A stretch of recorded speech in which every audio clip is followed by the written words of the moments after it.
Varios asambleístas denuncian la falta de convocatorias a las sesiones del Pleno Legislativo y proponen autoconvocarse con 92 firmas. Punto Noticias.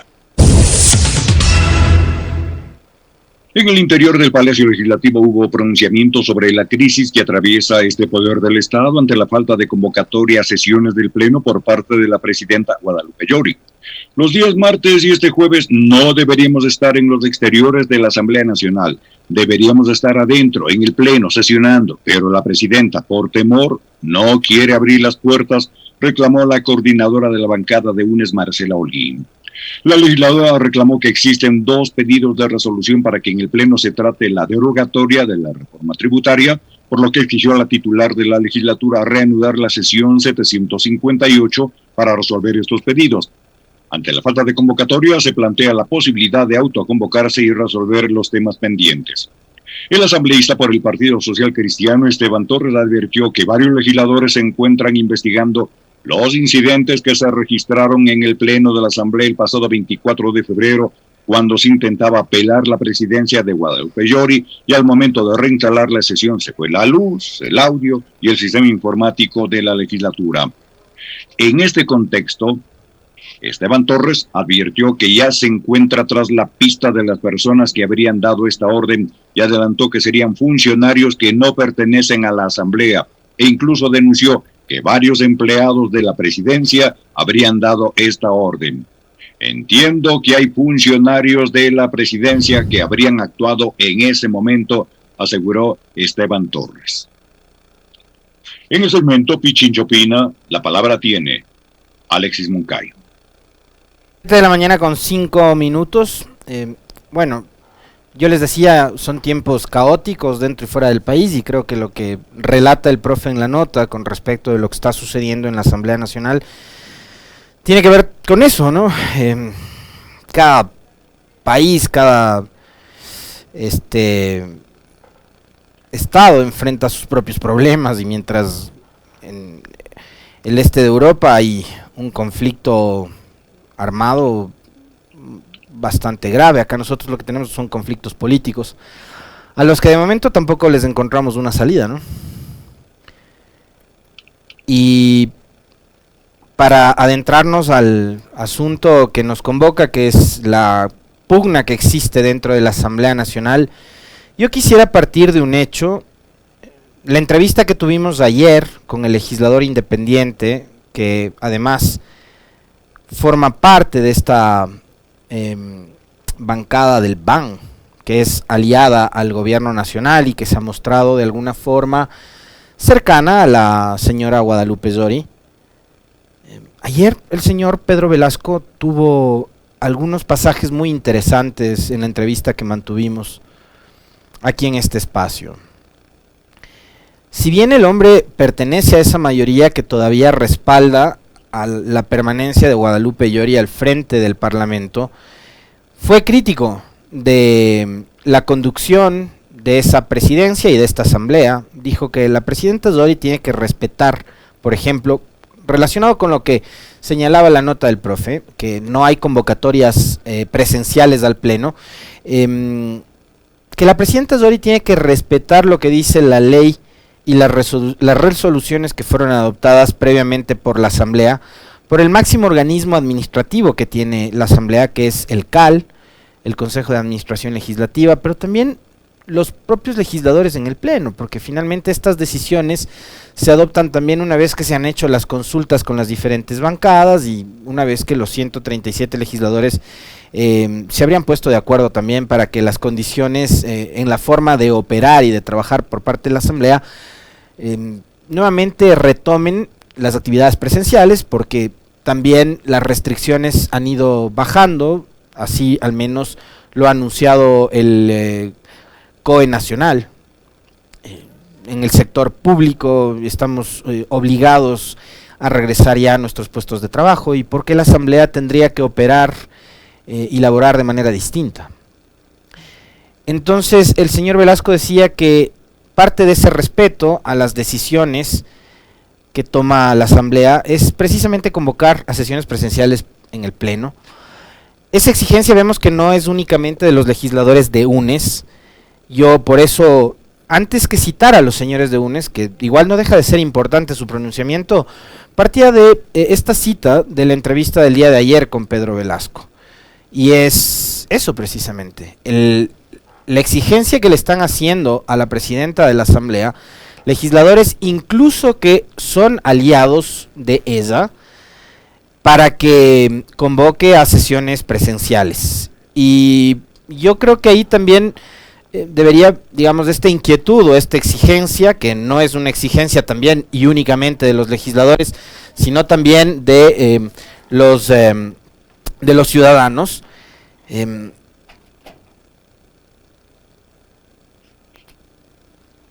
Esta exigencia, les digo, no es solo de los legisladores o de las bancadas, sino también de los ciudadanos. Es porque empiezan ya a generarse voces muy críticas en contra de la Asamblea Nacional y que van dando lugar a que cobre fuerza nuevamente este fantasmita que, recordarán ustedes, lo soltó algunos meses después de la posesión. La posesión de los legisladores fue el 15 de mayo, fue el 14 en realidad, en una sesión fallida de elección de autoridades. El 15 finalmente eligieron a presidenta y vicepresidentes y vocales del CAL. Eso ocurrió un sábado 15 de mayo.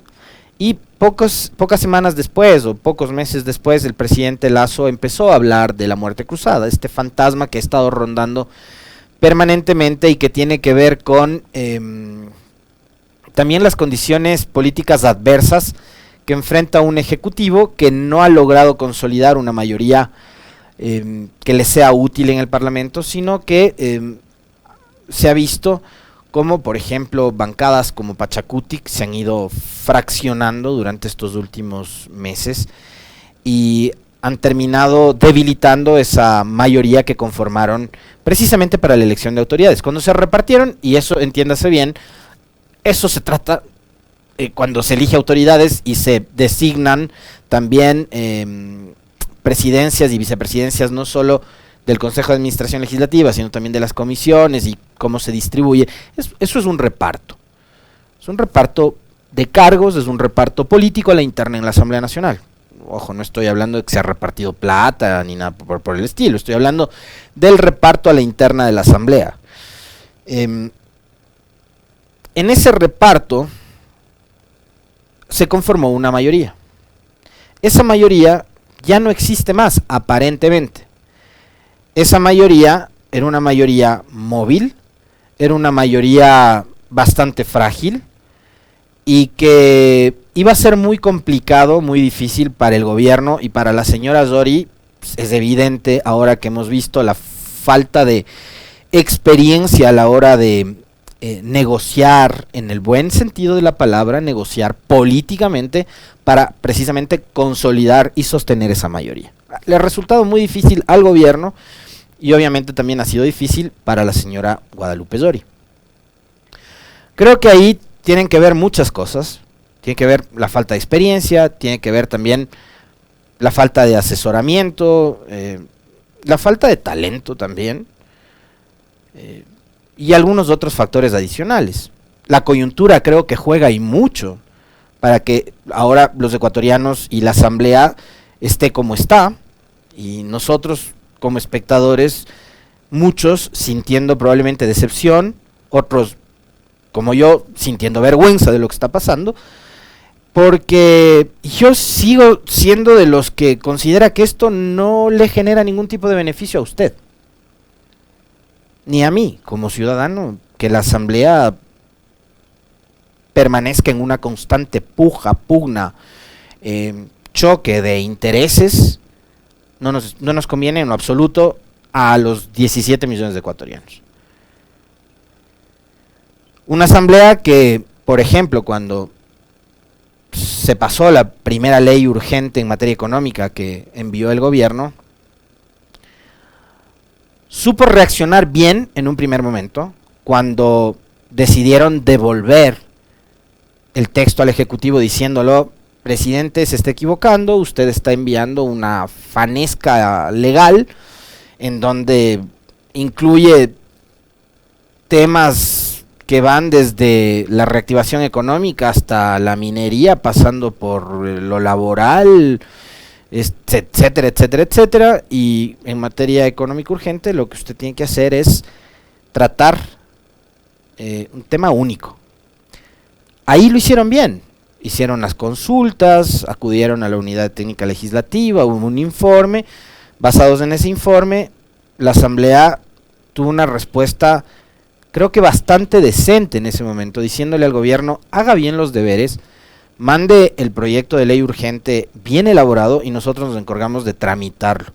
Bueno, el gobierno hizo lo que pudo, reenvió nuevamente un proyecto urgente en materia económica para la reactivación de la economía del país y de tales, que significó este golpazo que estamos sintiendo actualmente los ecuatorianos, que tenemos que pagar muchísimo más en impuestos.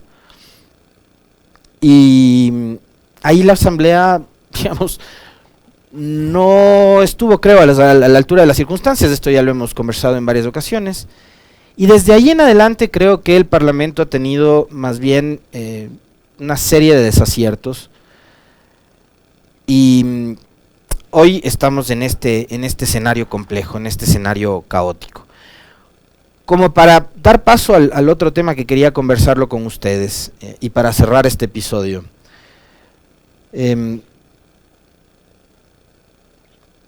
Y sí, lo conversábamos también ayer a propósito de un mensaje que recibo de un amigo. Esto tiene que ver también con la atomización que provocó las reformas al Código de la Democracia, lo mencionábamos ayer.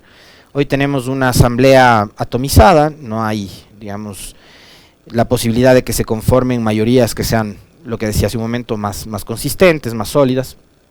Entonces tenemos bloques, ¿no?, de 15, de 10, de 20, y acá va a ser muy difícil que se consolide, por ejemplo, en adelante, y se sigue todavía manteniendo este sistema de repartición de escaños que se estableció a partir de las reformas al Código de la Democracia que propuso el señor Verde Soto, hoy consejero presidencial, asesor del presidente Lasso.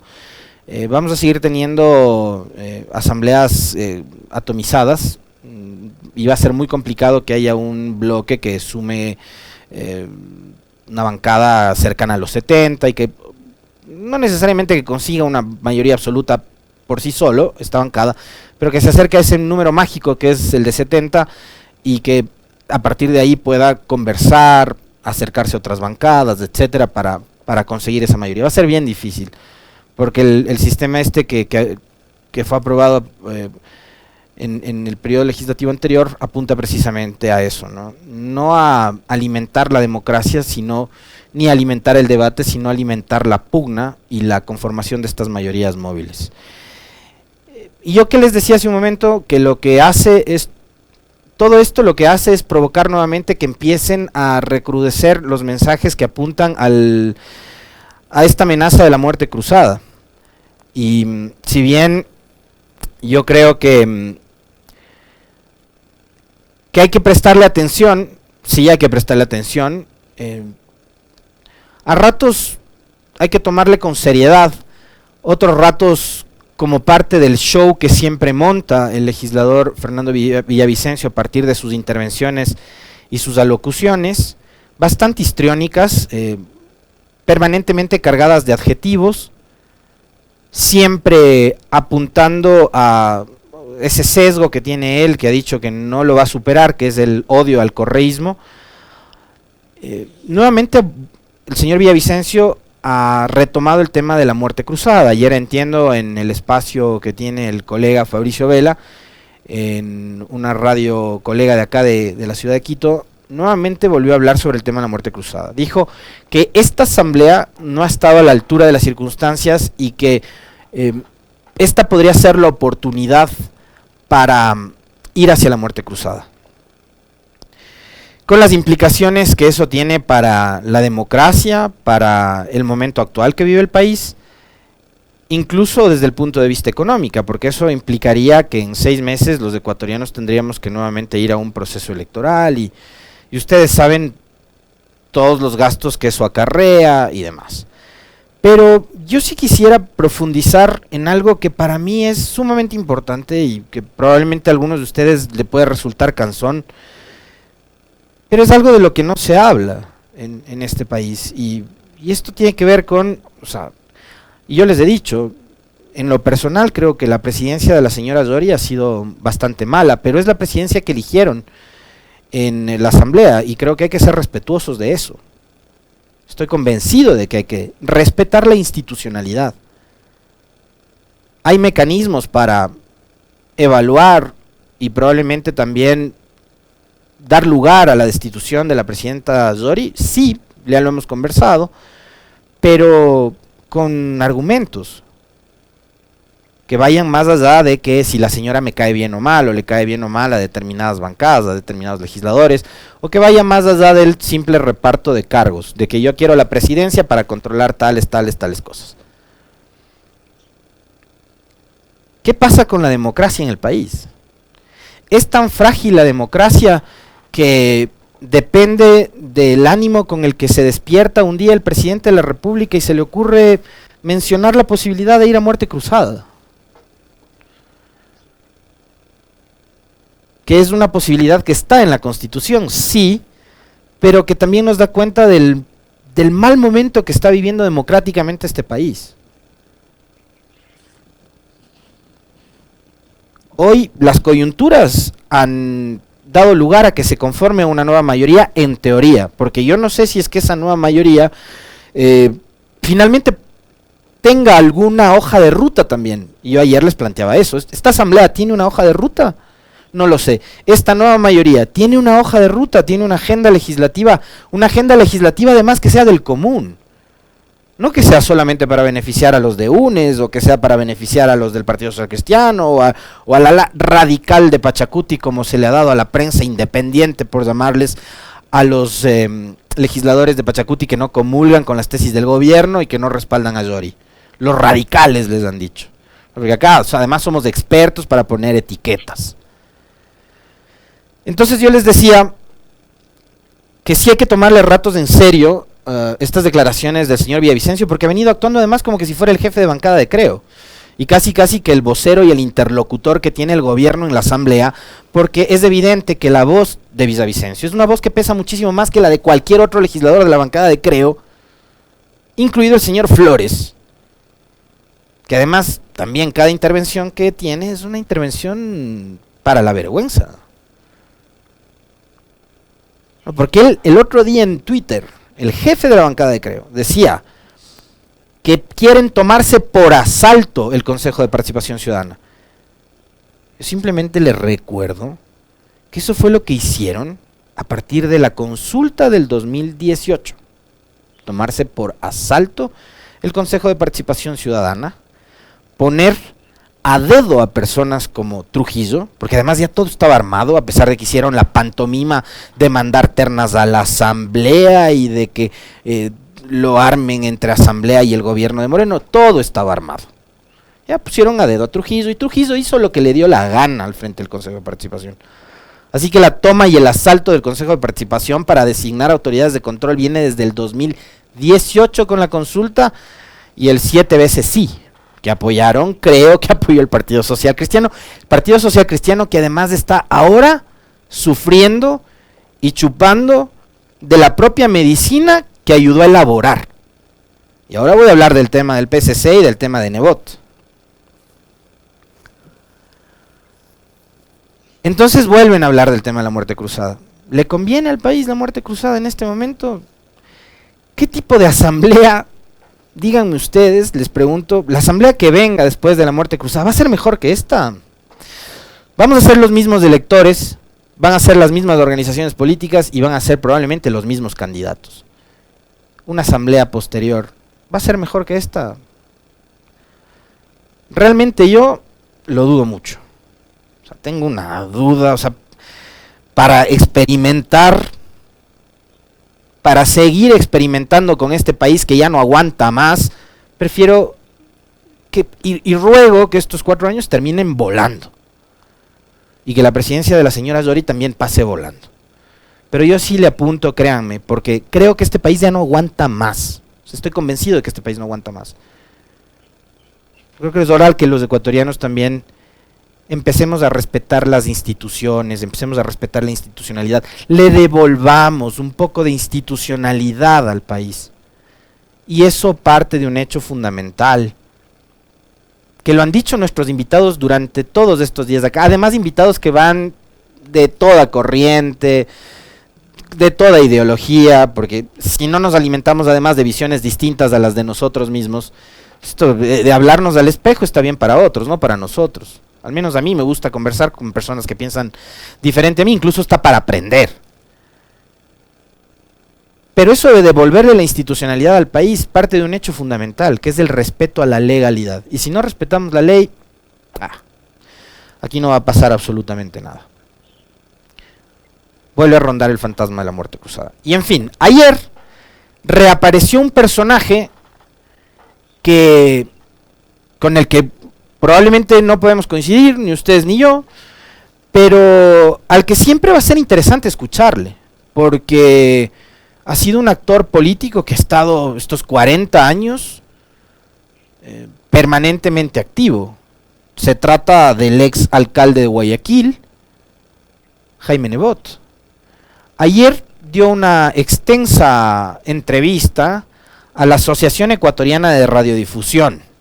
Y yo quiero partir diciendo esto, porque ayer nos encontramos con este tuit, si nos ayudan la Mel, el Esteban y el Carlitos. Ayer en redes sociales nos encontramos con este tuit del medio digital La Historia. Ustedes lo están viendo en este momento en pantallas. El tuit de La Historia dice: el modelo exitoso en la radio correísta. Ya nos pusieron etiqueta. Esta es la radio correísta. Este no es un medio público, no es Radio Pichincha. Esta es la radio correísta para los señores de La Historia. La radio Pichincha de la prefectura de Paola Pavón, y tienen que además mencionarle a la prefecta, por supuesto, replicó la intervención de esta mañana del líder del PSC, Jaime Nebot, quien criticó otra vez al gobierno de su antiguo aliado Guillermo Lasso. Solo invierten 1.800 millones en obras. Entiendo, según los señores de La Historia, que esta radio, por ser correísta, no debería, entre comillas digo, correísta, porque eso es lo que dicen ellos, ¿no? Así lo entienden, no debería dar cobertura a las declaraciones de Jaime Nebot, un tipo que, insisto, ha sido un actor fundamental en la política de este país los últimos 40 años, repitiendo lo que les decía hace un momento. Puede caernos bien o mal Nebot, pero es un actor que ha estado ahí los 40 años. Fue alcalde de Guayaquil 19 años. Es líder de un partido político histórico que data de mediados del siglo pasado. Y la entrevista no la pasó Radio Pichincha, la pasó la Asociación Ecuatoriana de Radiodifusión. Entonces, ayer, que la lidera el señor Clever Chica, que puede ser lo que sea menos correísta, bueno, él se acomoda en realidad al gobierno de turno. El señor Chica se acomoda al gobierno que sea. Estuvo con Moreno hace meses atrás, entregándole condecoraciones, diplomas, agradeciéndole por habernos devuelto la democracia y una serie de mentiras más. Pero entonces, según La Historia, Aer también es correísta. Y Nebot es correísta, porque le critica al presidente Lasso. ¿Cuál es el concepto que tienen los señores, por ejemplo, de La Historia, con respecto de lo que es o debería ser la libertad de expresión? Es decir, como Nebot ahora, que ya no es aliado de Lasso, le critica al gobierno, ya no se le debe abrir micrófonos, ya no se le puede entrevistar, ya no se debe replicar ni dar cobertura a lo que diga el abogado Jaime Nebot. Quieren hacerle, señores de La Historia, a Jaime Nebot lo mismo que le hicieron a Rafael Correa, a quien durante estos últimos 5 años no le han dado ni medio segundo de cobertura en los medios a los que ustedes pertenecen. Y Nebot no solo criticó a Lasso, Nebot criticó a Moreno, critica a Correa, fue detractor permanentemente de Rafael Correa. ¿Pero qué es lo que nos están diciendo? ¿Qué entienden por libertad de expresión? Esta emisora, de lo que yo he visto, da cobertura y transmite en vivo a través de las plataformas digitales, las ruedas de prensa como la de ayer, entrevista de Nebot, las ruedas de prensa del presidente Lasso, de la Cancillería, de la Asamblea Nacional, sea cual sea la bancada y sea cual sea el asambleísta, del FUT, de las organizaciones sociales, de la CONAIE, de los empresarios. Ayer aquí en nuestra agenda de entrevistas empezamos hablando con Felipe Rivadeneira de FedExport, con los empresarios. Hablamos con asambleístas independientes que están más aliados con el gobierno. También tenemos gente que pertenece a la Revolución Ciudadana, por supuesto. Hablamos con socialcristianos, hablamos con gente de Pachacuti, con Izquierda Democrática, con los que no se niegan a venir. Quienes sí se niegan a venir son permanentemente los funcionarios del gobierno y los asambleístas de Creo, lo cual yo lamento mucho, porque además aquí las entrevistas son eso, son entrevistas, son conversaciones. Yo no tengo intenciones de pelear con nadie. Lo que demuestran cuando no quieren venir y se niegan a aceptar las entrevistas es que una, no están preparados, dos, tienen miedo de que las preguntas que se les formule aquí se salgan del libreto de las entrevistas a las que sí aceptan y que evidentemente a ratos nos damos cuenta de que están pactadas. Lo cual sería lamentable, porque eso no abona la transparencia. Y yo realmente lamento que estemos viviendo lo que está pasando ahora en el país.